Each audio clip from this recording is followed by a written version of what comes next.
everyone has contributed to this effort. So I want to thank all CFB staff for your tireless efforts. We're steps away from the finish line. Congratulations on a job well done. That's all I've got this morning, Chair Schaefer. Thank you. The next item on our agenda is the vote on the 2025 public funds payments determinations. I will now introduce a motion to approve public funds payments for the regular 2025 city elections to the following candidates and in the following amounts. The board will then vote on the payment amounts specified in the memo that is available after the meeting. For mayor, Andrew Cuomo, $1,004,859. Zohran Mamdani, $357,779. Curtis Sliwa, $917,237. For public advocate, Jamani Williams, $9,910. For controller, Mark Levine, $225,389. For Bronx Borough President, Vanessa Gibson, $38,531. For Brooklyn Borough President, Janine Aquafreda, $520,400. Antonio Reynoso, $188. For Manhattan Borough President, Brad Hoylman Siegel, $125,889. For Queensborough President, Donovan Richards, $32,244. For Staten Island Borough President, Michael Colombo, $24,712. Vito Fasella, $76,981. For City Council District 1, Christopher Marte, $9,834. Helen Q, $33,966. For City Council District 2, Harvey Epstein, $8,774. Jason Murillo, $43,880. Ali Ryan, $324. For City Council District 3, Eric Botcher, $151,433. Dominic Romeo, $6,795. For City Council District 4, Kyle Athady, $17,187. Virginia Maloney, $10,133.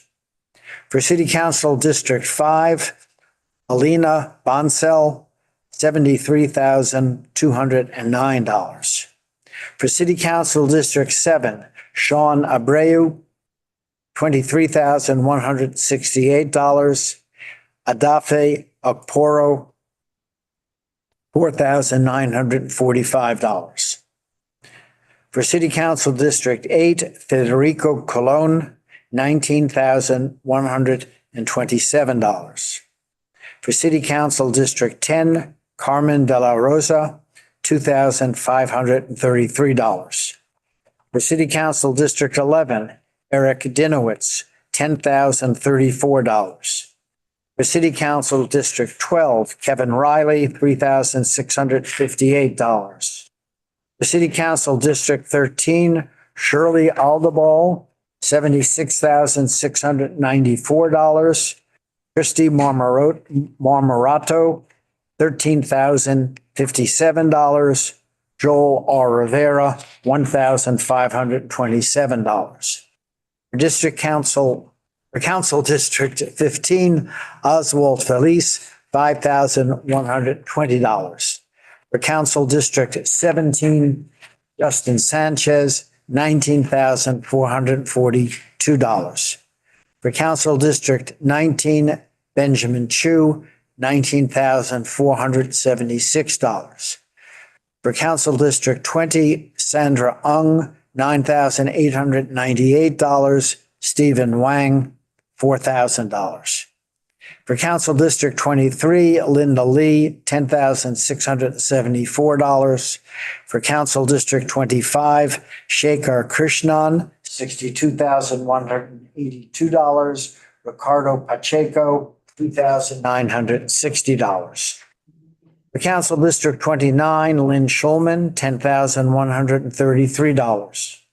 For Council District 30, Alicia Vichunas, $16,968. Phil Wong, $80,612. For Council District 35, Crystal Hudson, $2,058. For Council District 38, Alexa Aviles, $10,636. And Luis Cuero, $8,488. For Council District 39, Shahana Hanif, $2,533.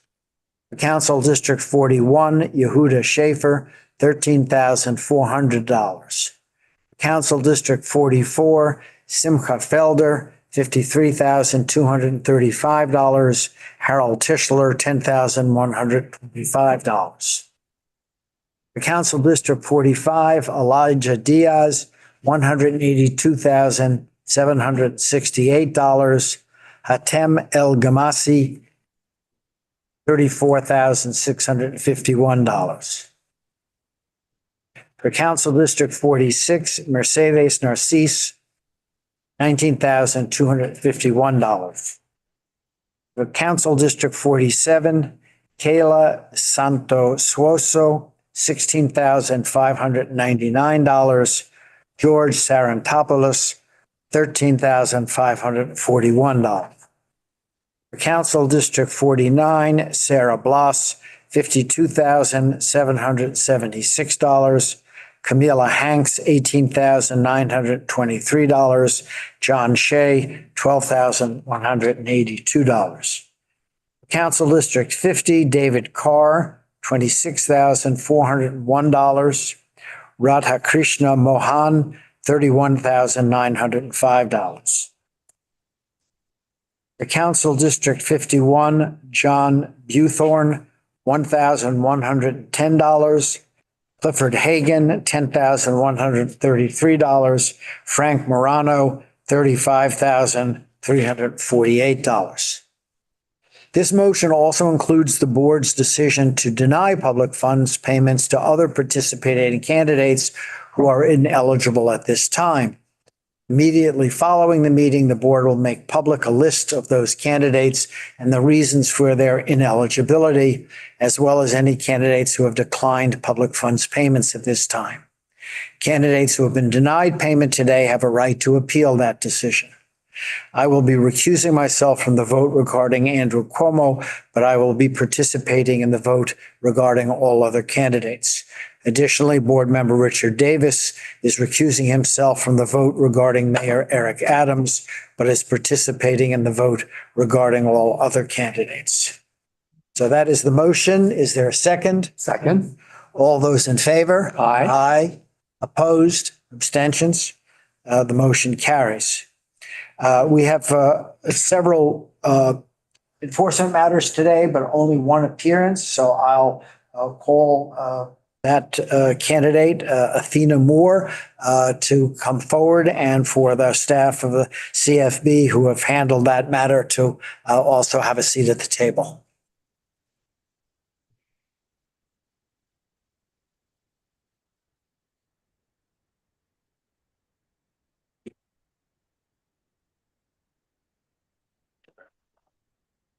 Candidate is Athena Moore. Is Moore here, or her representative here? You are. Please have a seat over here. Thank you.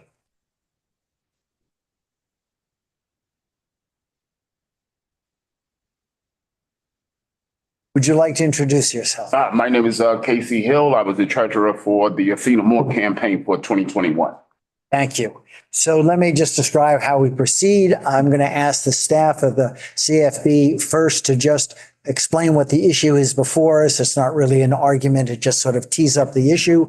I'll give you the opportunity to make any remarks that you may have, maybe some back and forth. There may be some questions from board members. When we're done, we will go into deliberations, come back with a decision. So Please, why don't you introduce yourself and tee up the issue for us? Thank you. Good morning, Chair Schaefer, members of the board, and Athena Moore, and Casey Hill. I'm Martina Berger, an attorney for the CFB, and with me is Cindy Ledesma, CFB auditor. Before the board is the matter of the Moore campaign in the 2021 Democratic primary election versus council in district. Athena Moore was a participant in the program and received public funds. CFB staff recommends that the board finds that the campaign committed the following violation: accepting a prohibited contribution from a limited liability company. And CFB staff also recommends that the board find that the campaign must repay public funds in the amount of $145,264 with $134,186 in recommended candidate liability. The campaign contests these recommendations. Thank you. Jill, the floor is yours. I understand the accusations towards the campaign. Not here as a friend or foe, but the argument was there were two contracts which it came down to with two vendors. One was Perkins and another gentleman. They didn't fulfill the obligations of said contract, so therefore their services were no longer needed. The only thing that was mishandled was that it wasn't a termination letter. So the differences that were between the original contract, point one, and point two was expense four. Yours, basically, the campaign is basically saying that we have been accused of taking donations. I think it's an in-kind contribution, I think you stated. I'm here to say that basically the contract did end.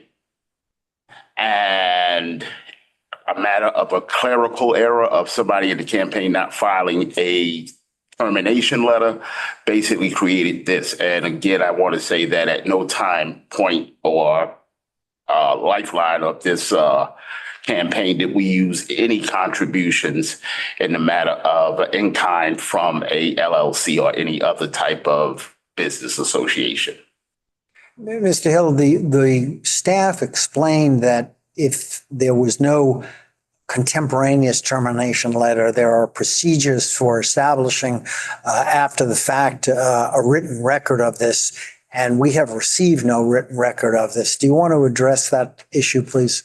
Well, basically what happened is, I'm going to explain to you from my point of view. My point of view, I was a treasurer. So as monies are coming in, I'm posting them as quickly as possible. I'm trying to, basically what happened.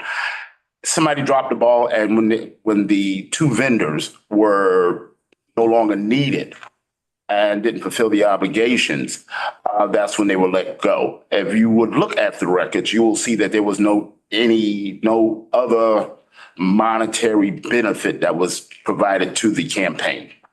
Yeah, we understand that, but over a period of many months, indeed years, efforts were made to get you or other people in the campaign to submit documentation, and no documentation was ever submitted. Well, the documentation was submitted in the sense that if you look at the record, there is no entry to saying what we did with the difference. If that is an error on our part, so be it. But I don't think the consequences should be one of where we pay back fully $145,000 in matching funds, nor should we basically be fined $5,900. If there's a fine, a clerical error, it's a clerical error. But to the tune of $145,000, that's my point. I understand the rules of the game, no problem. But I shouldn't get ejected from a game because I stepped out of bounds, or the campaign stepped out of bounds, or the ball player dribbled. He shouldn't be ejected from the game. And in this sense, $145,000 is somewhat kind of harsh for two clerical errors. I understand the environment and the arena that I'm in, but there was a clerical error. Was I privy to it? Not until it actually came up from your side of the fence. Should I be held accountable? Yes, but also to your attention years ago, right? it was brought to my attention when we did the audit. Right. Right. And I wrote a rebuttal when the letter was sent.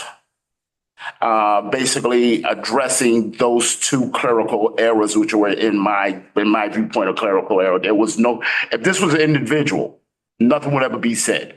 If this was any other type of organ, nothing would be said. It was a matter of basically two vendors were terminated and their services were no longer needed. Are there rules that need to be followed? Sure, that's possible. Let me just ask you a question. Yes, You got public money, yes, we did. and from what I understand, we are just asking for documentation on how you spent that money. Correct. Forget the Right. limited liability, all the other things that are in here. If I give you $10, Right. you got to give me some documentation. A receipt. How that $10, a receipt. Yes. We're asking for the receipt. So where's the receipt? Okay, the receipt that was in question, I asked for was a termination letter. That's What, termination letter is not a receipt. right. And there was no tort or no receipt for in-kind contributions. And the reason why there is none, because there was nothing that was needed to be documented at this time. Well, that's a little That's piece. only one small piece of the Right. total overall. The issue is not just that one. But that's it may not be one issue, but it's the issue we're discussing now. We're talking about the lack of documentation for the entirety of the matching. They were uploaded as they came in during the campaign. So if there's any other documentation that was needed, I believe it could have been said what is needed, et cetera, et cetera. But it seems like, I think they did say that. no, the only thing they wrote me was that we was in violation because the contract stated we spent X amount of dollars and we actually terminated the individual X minus. The difference was an in-kind contribution by LLC. That was what the argument was. Look, we're mixing two different issues here. Mhm. One of them is a penalty for accepting a contribution from a limited liability, We did not. which that relates to the terminated contract that you've referred to. Right. Where there was no termination letter. Mhm. The amount of that, the proposed amount of that penalty is $5,920. That is correct.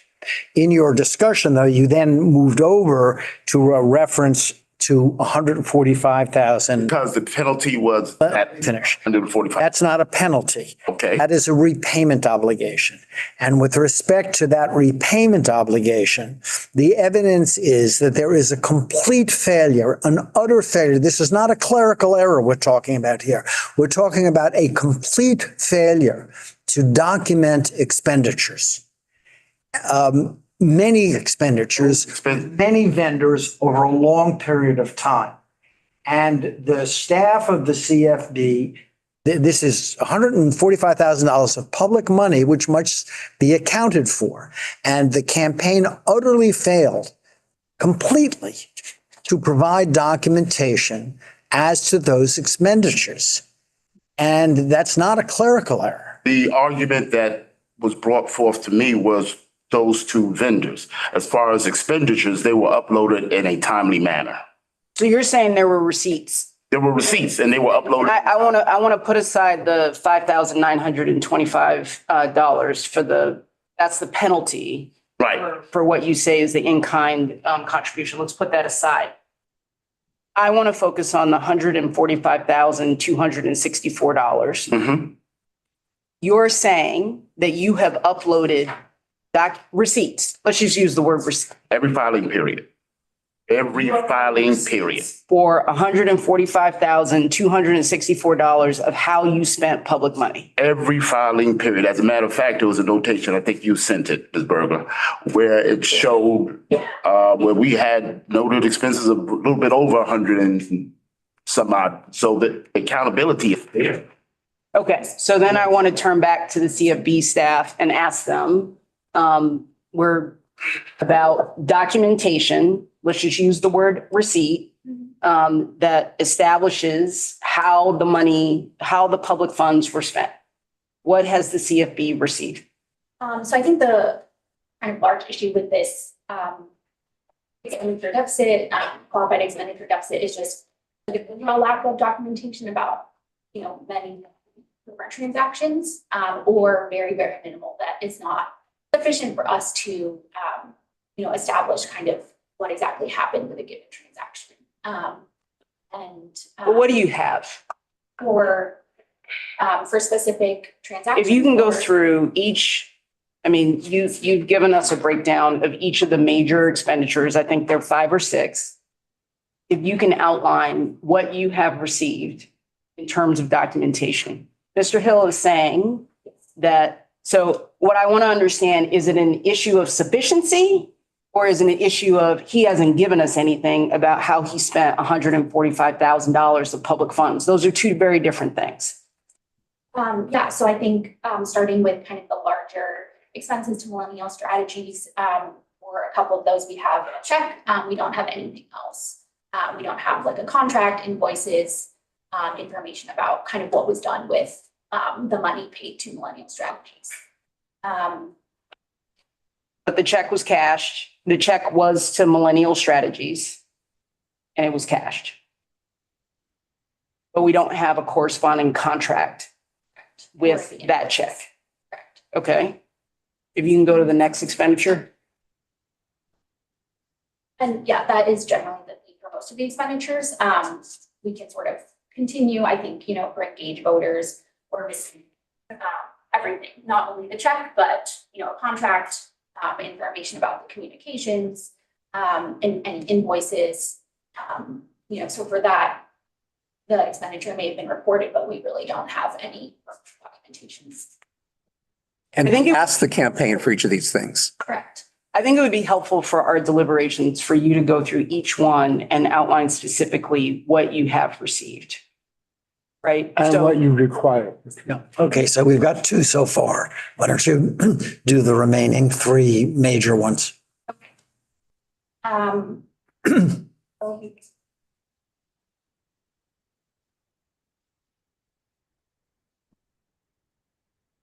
So do you want to? So for millennial strategies, as she mentioned, we have consultant agreements, communications we're missing. We don't have a consultant agreement, the communications and invoices. All we have for expenditures to millennial strategies is like 1 check. All the other ones are missing checks. So we don't have any information of what was done with that consultant or what they were paid for. Is the check canceled? Like we have the check, it was cash. And how much was that check for? $24,020 was the first one. 14,370 and 63 cents is the second one. Well, we don't have checks for those 2. I mean, we have the checks for those 3, but we don't have check for another one. We requested the contract, the communications, and the invoice. Because How many times did we request that? multiple, the enforcement notice, the DAR, the IDR. Okay, so let's pause just on millennial strategies. Mr. Hill, we have a canceled check. Right. We don't have a contract. Okay. So you could write, that could be to anybody, right? No, it was to Millennial Strategies. It wasn't to anybody. It wasn't. Okay, so what was the Sanchez. backup for the check? You've asked for it. Basically, whatever documentations that was needed for Millennial were uploaded during the periodic submission. We don't have it. Do you have a contract with Millennial? We did have a contract with Millennium. Where is it? The contract would be with the individual that basically made the connection, the original connection with Millennium. Somebody on the campaign staff? I was on the campaign staff. You as the treasurer didn't have a copy of that contract? They were supposed to bring that forth to me forthcoming in the future.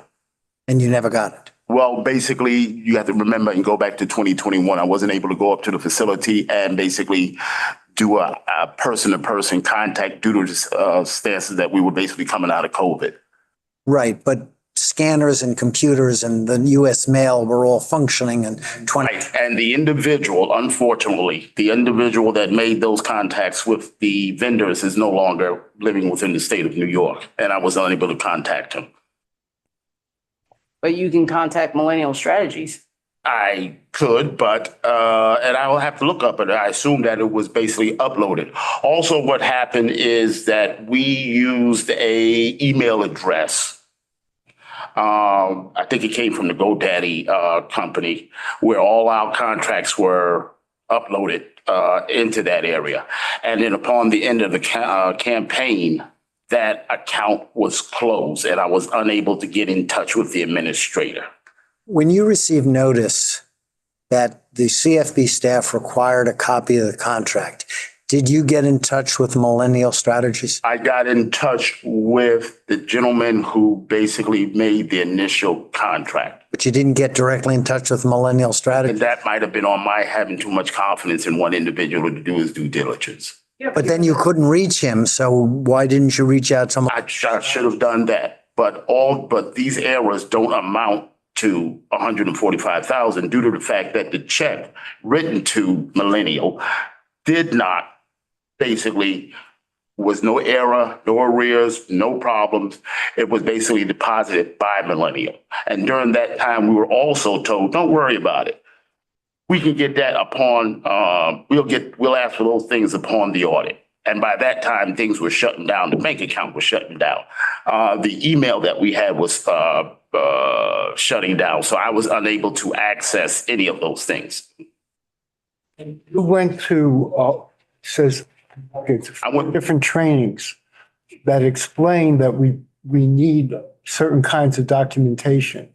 And yet we did not get that. And you certainly knew, given the amount of trainings that I'm pretty sure that if I was able to open up that email at athenamore.com, everything you asked for would be there, but I am unable to because it shut down.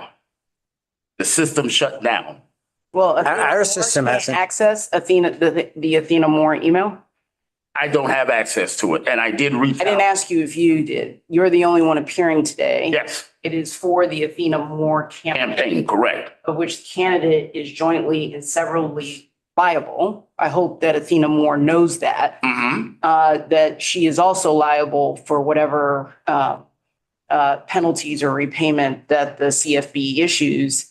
The question is if Athena Moore can access that email address and get The gentleman that would be able to access those things no longer lives in the state of New York. okay. What does that mean? I mean, He's unavailable. I can't reach him, and I tried. but living out, that's not an answer. No, Like, it's an answer because like living out of this. and I did reach out to that gentleman and he said that site was shut down. That's where we stored everything that was at. And he said it was shut down. I asked him, could he bring it back up? He said he couldn't bring it back up. It was with the domain name. I'm not being obtuse. I'm not being distant. I'm just. No, Possible. I don't think you're being obtuse. I do think you may not fully appreciate the obligations for an individual that is taking public funds for a campaign. And I say that as somebody, as a former candidate that took public funds. And so the conversation you and I are having is about, as somebody that lived it and had campaign sites shut down and people disappear, people move out of state. The fact that your answer to everything is, I can't do it. And I know that that's not true because I did it. It's not that I can't do it. And it's not that I won't do it. It's a matter of fact that when I attempted several times, I was unable to get a satisfactory result from the individual that worked with our campaign that basically held the keys. He was the one that arranged the vendors. He was the one that arranged all these things. And when I went to reach out to him, these things were unavailable. What was his role in the campaign? You were the treasurer. I was the treasurer. What was his role? He was the consultant. Consultant. Yes. Ask the CFP, if we were unable, if the candidate were unable to reach a particular individual, are there some alternatives that we would permit in terms of evidence to support documentation for an expenditure? Yes, so one main kind of option for the campaign in such a situation would be to recreate the record. And we have communicated with the campaign about that possibility at least 2 times, one in an email in July 2022 and again in the enforcement notice. So we have outlined kind of the procedure for recreating the record in the event that, certain transaction documentation is not available anymore. We have not received anything to the effect of kind of a recreated record, and we have not received any information about attempts to, contact different individuals and obtain documentation. And as a matter of fact, whether she did or not, I did every point that I had a problem, like any other treasurer would. I did reach out to my liaison and did inform them that problems that we were having, the information you just couldn't grab. Does Athena Moore not have access to? She was the candidate. I understand that. Yeah. So I was a candidate. she's campaigning. I was the treasurer, and then there were other people on the staff that were doing their duties. Was she not involved in CFB compliance at all? I assume she was when she took the course, because I believe she took the course. Why is she not here? As again, you're asking questions that I don't have answers for. I wish I could tell you a beautiful lie and paint the sky blue with clouds, but I can't do that. You use the analogy of stepping out of bounds or dribbling when you shouldn't have. What we're asking you is not anything we don't ask of every candidate. I'm not In asking some to ways, be, in terms of documentation, you've barely shown up for the game. And that's the reason there's $145,000. I think I have shown up to the game due to the fact that let's look at Millennial. Okay, I don't have a contract, I don't have that, but the check was cleared by Millennial. During that time, what was being asked was we would take care of that during the audit process. During that 6-month gap, systems were shut down. The bank account was shut down. The people scurry like roaches when you cut on the lights. So it was left to me, the treasurer, and the candidate. The candidate is busy campaigning. Yes, she might know the rules. I know the rules to society, but eventually sometimes you do break the law, not out of negligence or any erroneously thing. You just might step across the sidewalk and jaywalk when you can. This is what happened. My argument is that we did not in any nefarious way or any unlawful way wake up one morning and say, hey, let's cheat campaign finance. I got bigger crooks to get if I need to. What happened was it was a clerical error. A lot of people were doing their different things for the candidate, and these things fell through the loop. No money was basically, I understand it's the people's money, but no money was basically represented and stuff like that. By the time we came to the end of the campaign, we were on smoke and fumes. And then what happened? I get a bag full of receipts. It could be from a bodega, it could be from a store, it could be from a contract.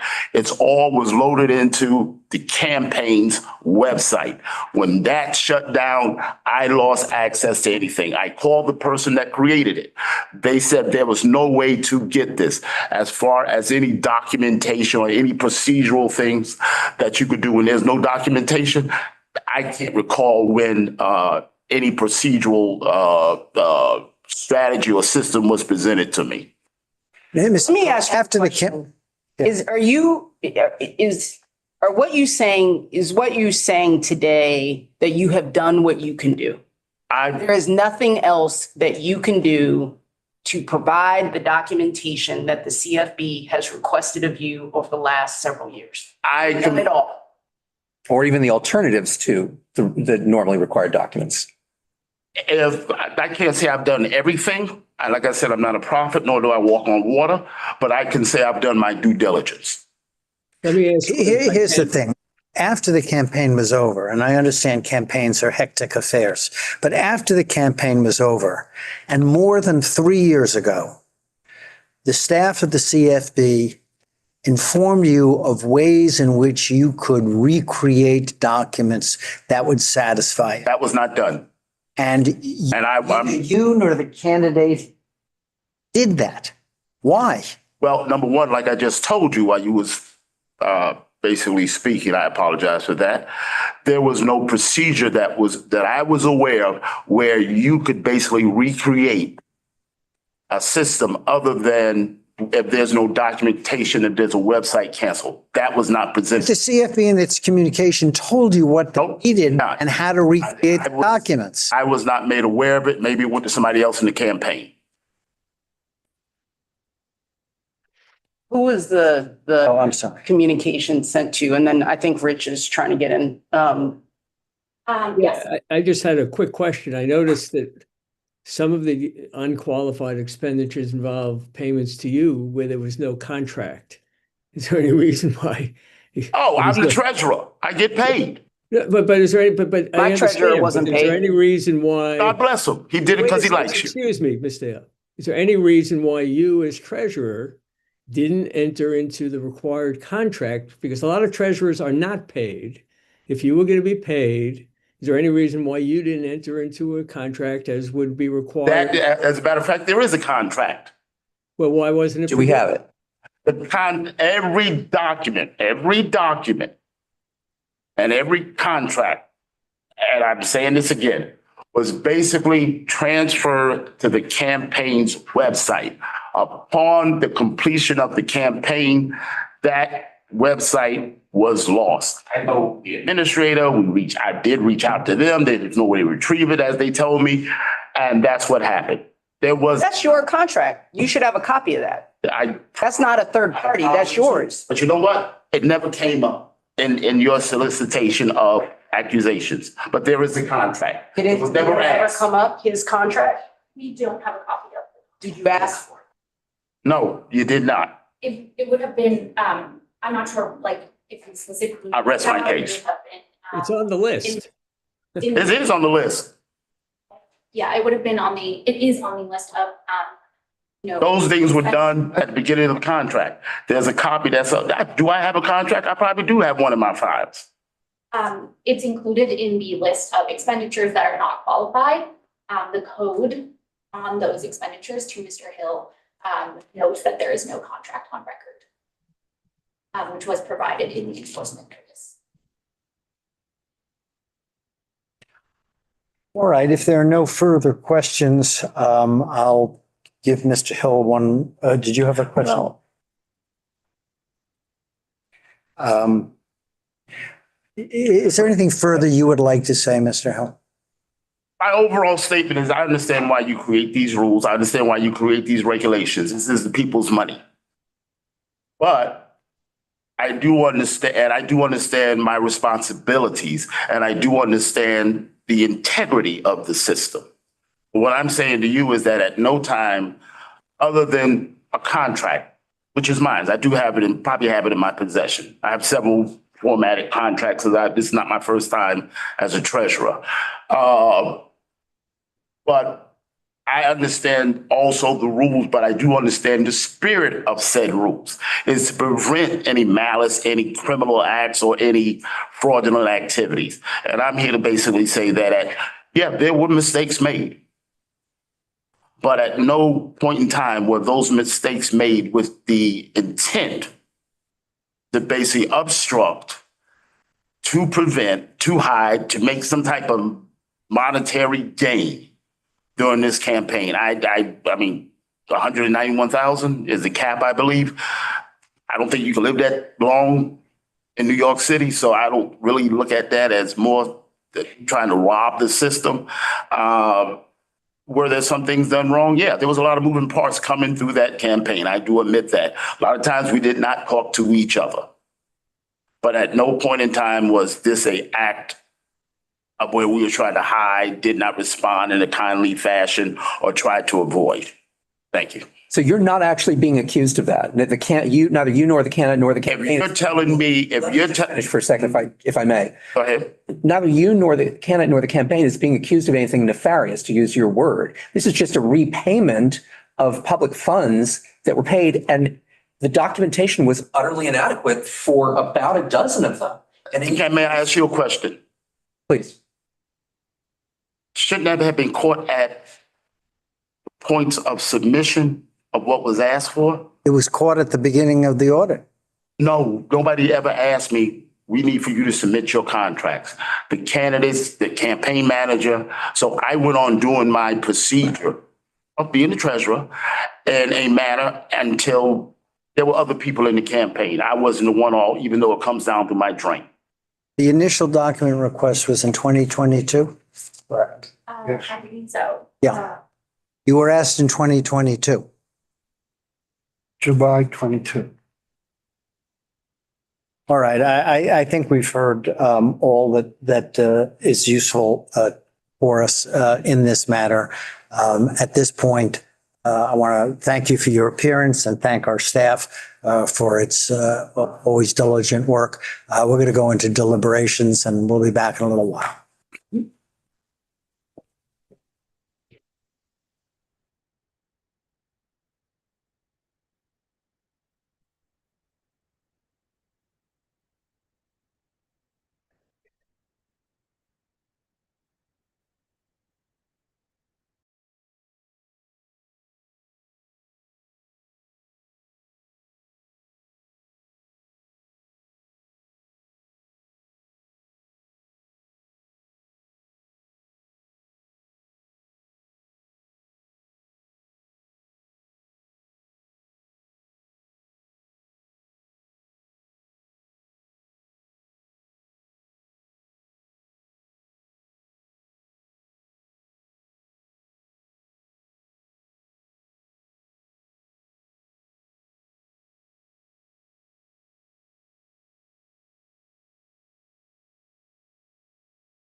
All right, the board has deliberated. We have three matters on the agenda. Let me start with the two for which there was no appearance today.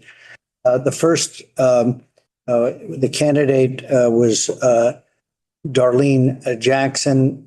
She was a 2021 candidate for the city council. And the board proposes to fine the following violations and impose the following penalties.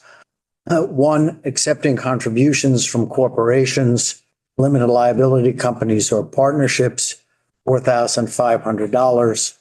Two, failing to respond to the IDR, $2,786, for total penalties of $7,286. In addition, there is a matter before us involving candidate Tony Avella, a 2023 candidate for city council. This actually involves additional payments to his campaign. And we propose to make further public funds payments to that campaign, $11,489. With respect to the matter of Athena Moore, which we heard today during our hearing, the board, I propose the following resolution. First, a finding of an alleged violation of accepting a contribution from a limited liability company. The board proposes to find a violation but impose no penalty. And with respect to public funds repayment, the board proposes to require a public funds repayment of $145,264. So all of those combined is the motion that I have now made. Is there a second? Second. All those in favor? Aye. Aye. Opposed? Abstentions? The motion carries. Thank you. The next item on our agenda is would be a motion to ratify the chair's decision on a Rule 709 petition involving the candidacy, the current candidacy of Jason Murillo. It's my decision that's being ratified. I'm not going to make the motion, but I will point out that the petition sought payment from the last payment cycle of a payment that we voted to make today. So in a sense, the issue is moot because the payment has been made, but the petition is still pending. And so I'll ask one of my colleagues to make a motion to ratify the decision. I move ratification of the chair's decision as described. Is there a second? Second. All those in favor? Aye. Opposed, abstention, motion carries. Next, we have a proposed rulemaking, a notice of proposed rulemaking for comment. I'll ask our general counsel, Joe Gallagher, to explain this one. Thank you, and good afternoon, Chair Schaefer, members of the board, Executive Director Ryan. My name is Joseph Gallagher. I'm the general counsel for the New York City Campaign Finance Board. Today, CFB staff is proposing amendments to the board rules to bring the rules into conformity with current board practices and materials, the Office of Administrative Trials and Hearing Rules of Practice, the Campaign Finance Act, and the New York City Charter. The proposed rules also include minor plain language revisions and reorganization of text. Pursuant to Section 1043 of the New York City Charter, the proposed rules will be published in the city record, and after a 30-day public comment period, the board will hold a public hearing on December 5th, 2025 at 1 p.m., a virtual hearing, for anyone who wishes to testify. CFB staff recommends that the board vote to open the proposed rulemaking to public comment. Thank you. I will move that the board open the proposed rulemaking for public comment. Is there a second? Second. All those in favor? Aye. Aye. Opposed? Abstention? Motion carries. That completes our business for today. We're going to go into executive session for some discussion, but nothing that requires any action. So I will make the motion to adjourn to executive session, or rather to go into executive session and then to adjourn directly from the executive session. Is there a second? Second. All those in favor? Aye. Aye. Opposed? Abstentions? Motion carries.